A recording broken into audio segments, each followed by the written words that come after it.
இருந்து புரட்டாசி ஆரம்பிக்குது. இன்னும் 1 மாசத்துக்கு வீட்ல சாம்பார் தான். அதெல்லாம் விளையாட முடியும். ஒண்ணுமே பண்ண முடியாதுமா.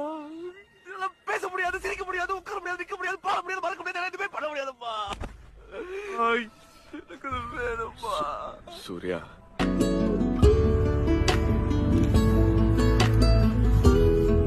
ஹாய் ஃப்ரெண்ட்ஸ், இப்போ நம்ம வந்து சிக்கன் பிரியாணி ரெடி பண்ணிட்டா பாருங்க. லெக் இருக்கு, சாப்பிட்டு நம்ம டேஸ்ட் பார்த்துருவோம்.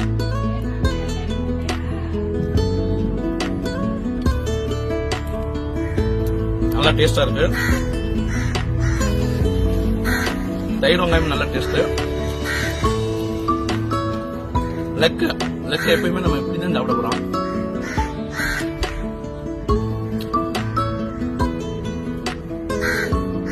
எல்லாமே நல்ல டேஸ்டா இருக்கு. மறக்காம குட்டி அப்பா சமையல் சேனலுக்கு சப்ஸ்கிரைப் பண்ணுங்க, ஷேர் பண்ணுங்க, லைக் பண்ணுங்க, கமெண்ட் பண்ணுங்க.